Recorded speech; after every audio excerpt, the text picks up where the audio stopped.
In A-level physics, there are 5 SI base units that we need to consider. These are the units for mass, distance, time, temperature, and current.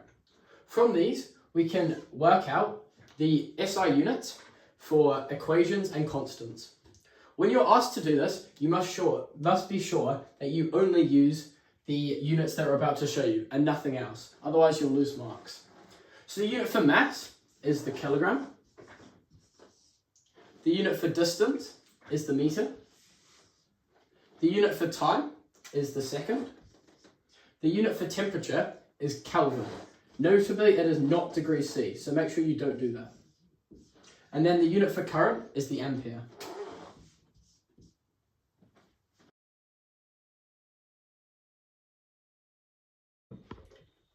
In your exam, you may be asked to express the units for a quantity in SI base units.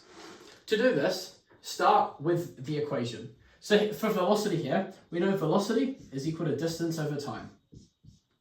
Then put in the SI base units for all the quantities that you can in here. So we know that velocity equals meters divided by second. You may have to do this multiple times if there are more confusing terms in your equation.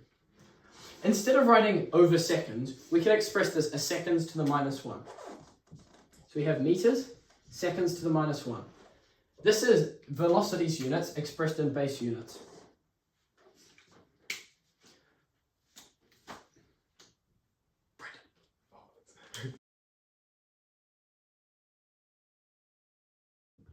You may be also asked to check the homogeneity of a given equation.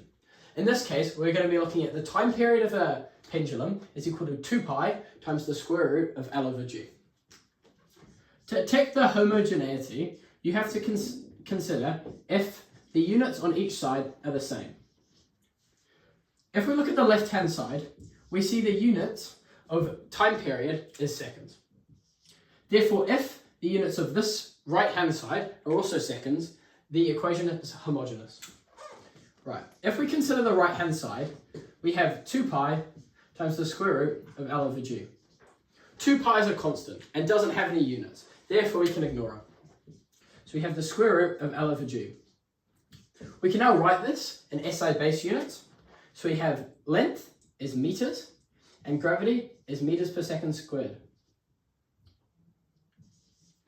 This simplifies to seconds squared because the m's cancel out and the s to the minus 2, as it's underneath, can be brought to the top.